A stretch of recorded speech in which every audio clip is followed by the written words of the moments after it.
I got involved with Australia Exits the WHO back in January last year. I had an RN come to me, say, there's a big problem here, we need to get out of the World Health Organisation, nobody else is doing it.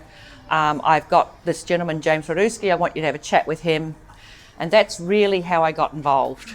The reason she brought him to talk to me is because during the 2022 Senate election, federal election, I was very strong in that I thought that Australia needed to exit the WHO, the WEF, the UN, and another little known thing called ICLEI, which is an international body telling our councils what to do and is very responsible for what's happening with our roads. So we've got all these city cycle lanes everywhere, etc., etc. So I'm very keen for Australia to exit all four of those things. Now I'm going to run through some information for you fairly quickly, because what I want to get to is what you can do.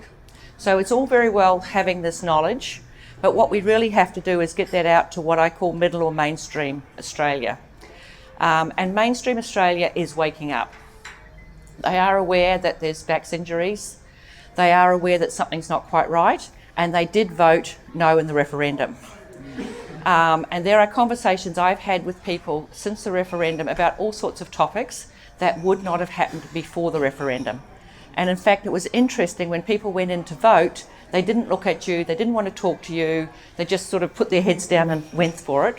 When they came out again, they were giving you little thumbs up, not like this, but they were down here somewhere. They were winking really badly, but you knew that they'd voted no. So I'm going to get on, I'm going to run through these slides pretty quickly. I'm going to show you a quick video, and then I'm going to get into what we can all do to start to push back. So what are the concerns? There's three main pieces of legislation that are of concern. That is the proposed amendments to the international health regulations. That is the proposed pandemic agreement. And there is the UN piece of legislation, which is called the Political Declaration of the United Nations General Assembly High-Level Meeting on Pandemic Prevention, Preparedness and Response. So if you see the words, the letters PPPR, that's what it's talking about. What am I not doing? Keep the mic up. Oh, well, they told me to keep the mic down, so how's that? All right. So what's wrong with the amendments? The thing about the amendments is that because they're amending an existing treaty, they do not have to go through our Parliament, right? They are supposed to be presented 4 months in advance. So they, if they're going to vote on them in May this year, they are supposed to have been presented in January this year. We actually don't have a definite answer on whether that happened or not. But the biggest problem is that they don't have to go through our Parliament. What we have to do is we have to reject them. So the pressure is on all of us to educate the rest of Australia so that they're all saying we want to reject these amendments when they come through. What's wrong with the agreement? Well, it's not really about human health and what's best for Australia. It's really about peddling vaccines, right? And peddling pharmaceuticals. Essentially, it's a venture capital prospectus for the pharmaceutical companies. What's wrong with the World Health Organisation? A lot. Okay? There's a lot wrong with the World Health Organisation. Essentially, they're a group of people that want to tell the rest of us what to do. They want to take all of our resources and they want us to die a slow death, but where we're paying them for the privilege of doing so. There's some other things up there that probably sounds a bit better than what I just said. A few more things about the WHO. They basically want to be telling the rest of us what we have to do. So, who owns the World Health Organisation? Sorry? Oh, Bill Gates. I thought you said I was too quick on the slides. Yes. Okay, Bill Gates does own the World Health Organisation, right? He's the largest private donor. Gavi is also another private donor. The Bill and Melinda Gates Foundation gives a lot of money to Gavi, so he's got another chip at the block there. We've also got Russia, China, and a few other countries that really have different values to our Australian values that give a lot of money. And what happens when these groups give this money that's over and above what the contributions are, is what's called private-public partnerships are formed. So it's not like the WHO decides what to do with that money. The people donating the money are telling them what they have to do with that money, right? So it's really, where I sit, it's a marketing arm for the pharmaceutical companies. Yes, it's 85%, it's 86% funded by donors. Those three legal instruments, which are the three treaties I mentioned earlier, are basically going to be used together to hand the WHO the authority to make binding decisions or directions on how a country is required to respond whenever anything arises that relates to health.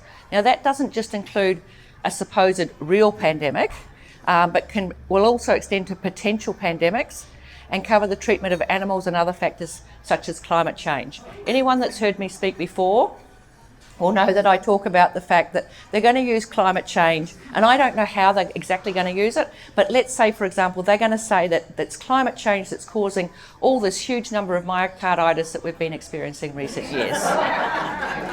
Now, you can laugh, but that's how they're going to sell this, right? And unless we get this message out there, and one of the reasons I say this is so that you do laugh at it, right? So when it starts getting peddled, you can wake up to what's happening very, very quickly. And it's also very concerning that they want to have all these instructions given by one single person. And currently the Director General of the World Health Organization is a very nasty man called Tedros. And he was nominated to that position by China, by the CCP. That is not somebody that I want to be in control of my health decisions. And personally, I don't want anyone in control of my health decisions except myself. Whoops, I just pushed something, Andrew, that I shouldn't have done. Here we go. I've already mentioned briefly about Article 55, that's the 4-month rule. So in order to put these amendments on the table in May 2024 this year, like 2 months away, they are supposed to have put them on the table in January so that they could go back to the countries, be looked at, we could discuss them and go back. Now, there's a freedom of information being done in New Zealand that suggests that maybe the countries have been given them. We've put one in here, we're yet to hear back. Apparently it's going to take them 30 days to find the information before they can respond to us, right? Now, I'm pretty sure they've got that information at hand, but we haven't heard back yet about that. Yep, I think we've covered that pretty... And I'm going really quickly because I want to show you this. No? Yep. The theme of the World Health Organization's World Health Day 2024 is My Health, My Right. The WHO says you have the right to safe and quality health care without discrimination, but you don't have the right to full respect for the dignity, human rights, and fundamental freedoms of persons. The WHO says you have the right to privacy and confidentiality of your health information, but the WHO wants your detailed public health information, including genomic data, your data. The WHO says you have the right to information about your treatment and informed consent, but informed consent was not possible for COVID-19 vaccination. The WHO says you have the right to bodily autonomy and integrity, but bodily autonomy is never mentioned in the international health regulations or the pandemic agreement currently being negotiated. The WHO says you have the right to make decisions about your own health, but during COVID-19, personal decisions about health were abandoned in favour of gene therapy mandates and removal of safe treatments. The WHO says health is a human right. So why is the WHO negotiating to take away our human rights? Do you believe their advertising or their actions and written documents? If they were wrong during COVID-19, why would anyone give them more control? What can we do about the WHO? Stay informed and inform others. Join ozexits.com. Join the groundswell of groups fighting back in May 2024 when we tell all Australian federal MPs that we must exit the WHO to save Australia. Go to the alignedcouncilofaustralia.com.au. So we're going to go through some of the things that we can do, and we are going to talk about the Aligned Council a little further down the ground and exactly what that's doing with that. I don't think there's terribly many people in this room that don't know what's been going on, right? You all know what's been going on. And the purpose of my being here is to tell you what you can do about that. Because a big part of the problem we've had is feeling helpless because we don't know what to do. The thing that's wrong with handing over Australia health decision to an international globalist body that doesn't care about us is that they're going to continue down the same path that we've seen in the last 4 years. One Health. Now, has anybody heard of the term One Health? Yep. So One Health is about having animals, humans, and the entire environment as part of one biosphere. Now, if you go back 20 years, people were talking about the Internet of Things, the IoT. That's essentially what One Health is. It's about connecting all those things. And as Malcolm was telling me over dinner, it's also about them being able to have the mountain represented in court or the trees represented in court, right? To have, which is not about human health at all. It's about taking away our land. Right, so what else we got here? This is just a bit more about One Health. Malcolm's going to talk to us about digital ID. We already see with the farmers they're doing a lot to take away land. So whether they're actually actively taking it away or they're making it unusable by shoving transmission lines across it so they can't use the land underneath it. 15-minute cities, CBDCs. We know there's a war on our energy. We're moving away from a reliable baseload power source with coal. They're putting up these wind turbines that are consuming acres of energy, right, to even put them in place. They're digging these dirty great holes, they're sticking concrete in the ground. This is not a good thing.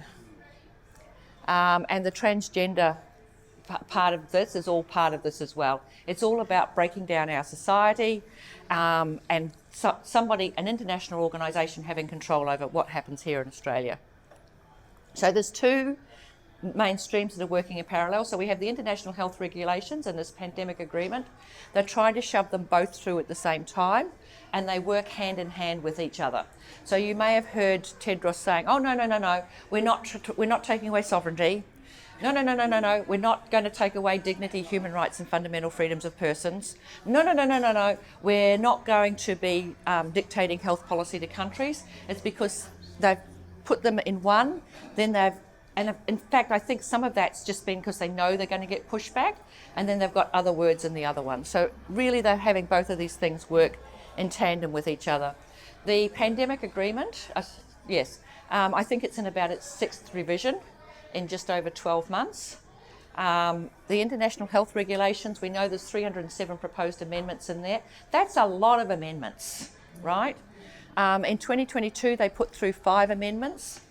And those 5 amendments, 2 of the major ones in that is they reduced the timeframes to object to future amendments from 18 months to 10 months, and they reduced the timeframe from implementation from 24 months to 12 months.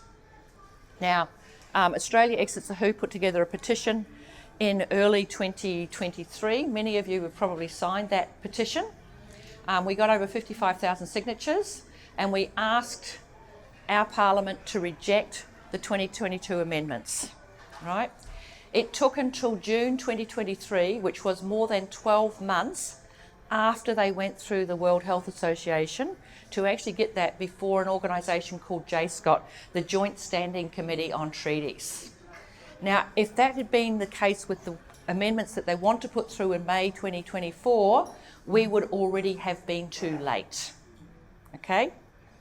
Now, the good thing is they now know that they're going to get pushback. So what happened with those May 2022 amendments is that they did eventually go to the Joint Standing Committee on Treaties, and I'm desperately looking for a piece of paper here. Here it is. But I don't believe that was because of our petition, right? So we had a petition, we got 55,000 plus signatures on that petition. I don't believe it was because of the petition. I do believe the petition helped. I believe it was because of our memes, right? So a gentleman by the name of, it's probably a bit generous, by the name of Josh Wilson is the chair of the Joint Standing Committee on Treaties. And we had written him about 3 emails asking if this info was going to go before them, and he'd written back to us and said, you know, basically he was patting us on the head and saying, there, don't worry your pretty little heads about it, go away, it's all under control, the politicians will look after it. So we put out a meme, Josh is missing, because he really wasn't taking much notice of us, right? And then towards the end of June, we got an email back that basically said, look, this is the last time I'm corresponding on this. I'm not going to correspond again. It was actually the last Friday in June we got this email. About the same time, we had put out another meme, a second meme, and that meme said, Penny is wrong. Now, can you imagine how viral that would have gone? So, strangely enough, on Monday morning, we get another email from Josh Wilson saying, oops, sorry, I've just discovered that on the 13th of June, now I haven't fact-checked that, whether it was actually the 13th of June or not, on the 13th of June, we got a referral about this matter from the Assistant Foreign Minister. What's Penny Wong's position? Is she the Foreign Minister? Bit coincidental for me. Anyway, we got the 2022 amendments to the Joint Standing Committee on Treaties. Now, there is not a ranking system for these amendments, as I understand it, right? But some bureaucrat in somebody's office somewhere decided it was a level 3, right? Wasn't very important, didn't need much attention. So this is the report 210. It's titled up Timor-Leste. And in the back of this report, which you're welcome to come and have a look at, is the May 2022 amendments, right? There are 16 members on J. Scott. I hope I'm not going to really put him in trouble here.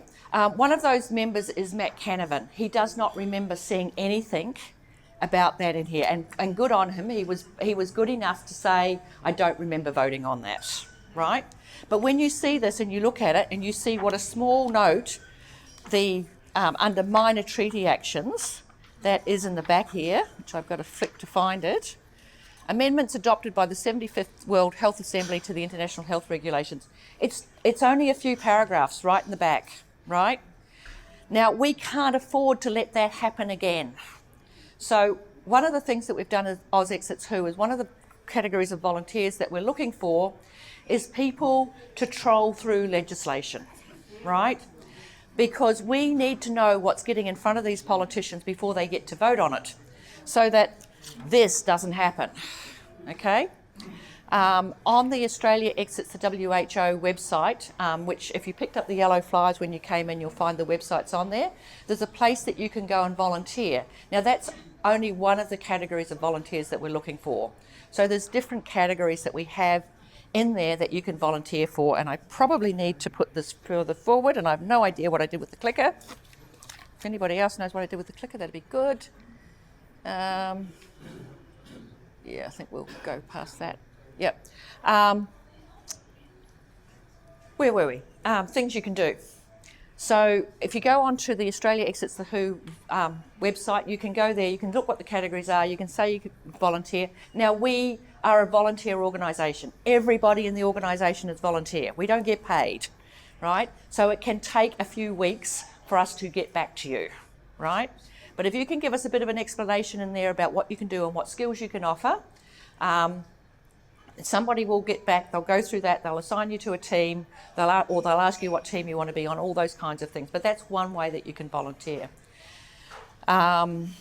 What else have we got? There's templates to write to representatives on the website. The one we're focusing on at the moment is to the Joint Standing Committee on Treaties, because they will be looking at the new pandemic agreement. It's a brand new agreement. It will definitely go to the Joint Standing Committee on Treaties. The amendments are very, very likely to go there. I don't think they would even try to not send them to them, because we've managed to make enough noise over the last 12 months that it would be just foolhardy for them not to send them there. But we need to make sure that they're hearing us so that that happens, and that they know that we're really watching them, right? If you join our newsletter, you'll get our updates about what's happening. We've recently put out some coasters. Now, the idea about the coasters is to help stimulate conversation, right? So we have Anzac Day coming up. Hopefully we've got some barbecues happening around the place. If you've got a pack or two of the coasters, take them to the barbecue, throw them on the table. You know, people pick them up, have a conversation about that. And we're also running a special right now where you can buy 2 packs for the price of 1. And if you buy 5 packs, you get 10 packs, etc., etc. Okay, we got that? Good. There's also flyers on the website that you can print out. There's information to watch, share videos, and obviously to take that information out into the community to share awareness. Now, there is a Q&A at the end of this, so if you want to ask specific questions, you can ask that. So Malcolm and I will both be answering questions. But what I really want to get on to you is, and there's all socials. So we've got Facebook, Telegram, Instagram, Twitter, etc. But get onto the newsletter list, you'll get all this. What I really want to tell you about is the Aligned Council of Australia. Who's heard of the Aligned Council of Australia? Fantastic, right? Because it's almost brand spanking new. Many of you would have got involved with the My Say Matters campaign that was run by Stand Up a few months ago. That was actually a joint initiative between Australia Exits the WHO, Stand Up Now Australia and the Australian Medical Professionals Society. And then when the Australian Medical Professional Society had the terms of reference document for the Senate, we got together 27 different groups to get behind that and push it all at the same time. So the idea of the Aligned Council is to get lots of groups all pushing the same thing at the same time, same message at the same time, right? Thank you. It's not my brainchild, it's somebody else's brainchild, but I think it's a really, really good thing. The 2 main aims of the Aligned Council is, one, to get people working together, right? The other one is to reject the 3 treaties that I've mentioned. So that's the amendments, the new agreement, and the United Nations PPPR1. Now, one of our Exit the WHO girls, who is actually here with us tonight, the lovely Jodie over here, has come up with an absolute brainchild about what we can do to get more involvement. And that is to create, so the World Health Organization is meeting on the 27th of May, right, that week. So we want to start getting into our communities and into our political offices now, okay? We are going to be having Australia's largest letterbox drop, right? And that is going to be happening in about 3 weeks. We are getting 2 million flyers printed up, and there'll be instructions on the Aligned Council website, and probably on ours as well, about how you can get involved in that I want it to be the world. Can't you hear? I want it to be the world. Australia's greatest letterbox drop. Right? Now, the really smart part about this that Jodie's come up with is having community teams and political liaison teams in every electorate across the country. Okay? Now, there is a massive amount of work in doing that. I don't know if any of you remember back to the 2022 federal election, and we were looking to get, for all the Freedom candidates, and Jill was very involved in this as well, we were looking to get people to help the Freedom candidates. This is on that scale but multiplied, because we're looking for people in the community groups to have community activities, plus we're looking for people to be politically engaged, to be liaison officers. Now, ideally, that will be with the member in that area, right? But it may not be with the member, it might be somebody in their office. You might know somebody in the family, right? Because what we need to do is to get in front of the members so that they get how serious Australia is, the ordinary person in the street, about stopping these treaties from going through. And whilst we're sending letters, we're sending emails, we're making phone calls, it's very, very hard to actually get in front of the MP. Now, we're very, very lucky. Senator Roberts is very happy to be here, have conversations with us to listen to our concerns. Unfortunately, not all of the senators are like that. We are getting more and more of them getting on board, and Matt Canavan is one that probably even 6 months ago, I couldn't have had the conversations with him that I can have today, right? But we need to get to these people, and trying to go directly, we've got no relationship with them, there's no trust. So if we can have relationships formed that people may already have formed with people in their office, right, or may know somebody that knows them, and start to feed that information in gently, right? I mean, I know we all want to go out there with a big bit of 4x2 and bash them up, okay? I get that we want to do that, but it's not going to get us the result that we're looking for. We have to figure out how to get in front of them in a way that they can hear what we're saying to them, right? So one of the girls on our core team lives in Tamworth, and the MP is Barnaby Joyce. Thank you. Right now, Barnaby has kind of, I think he kind of knows, but it's kind of been, you know, I just go over here. She got in front of him after 12 months of trying, sat in his office, gave him the documentation to read, and shut up, right? And he sat there and read it, basically going, I wish this wasn't true, but I kind of know it is, okay? In fact, what he said to her is, how do you know this stuff? Who are you? How do you know this stuff? And this particular girl is our head researcher, so, you know, she knows her stuff inside out and back to front. I don't. I'm much more interested in getting people to push back, but she knows the detail of this, right? And we're also very lucky that we've got international lawyers working with us. We've got a really great team. And now that we're part of the Aligned Council as well, that's really helping us to get that message out there more. So in closing, because I'm taking up Malcolm's time, what I would really love you to do is to go onto the Aligned Council website and volunteer on there for the position of community liaison or for political liaison. If you want to talk to somebody about that, I brought the girl whose brainchild it was along with me tonight, the very, very lovely Jodie. Go and have a chat to her. You can obviously come chat to me. I hope that gives you hope, because together we can stop this. But we have to get beyond the bubble, and we have to put it in terms that the politicians can actually hear us. Because at the moment, what they're doing is putting their hands over the ears, saying this is too difficult, and running in the opposite direction. And we have to get them to see that they can do something, and we have to give them the courage to stand up and do something. And it's the same with middle or mainstream Australia. I'm convinced that they now know, right? A large majority of them now know. They're just too scared to have those conversations because they don't want to be that odd person out. 6 months ago, nobody would have a conversation unless I initiated it.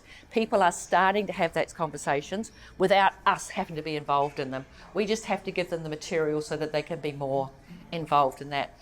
You've been very patient, and as I said before, please come and ask us if you've got questions at the end. And I really must hand over to Malcolm. Do you want to introduce Jewel? Yes. Yep. But yeah, thank you.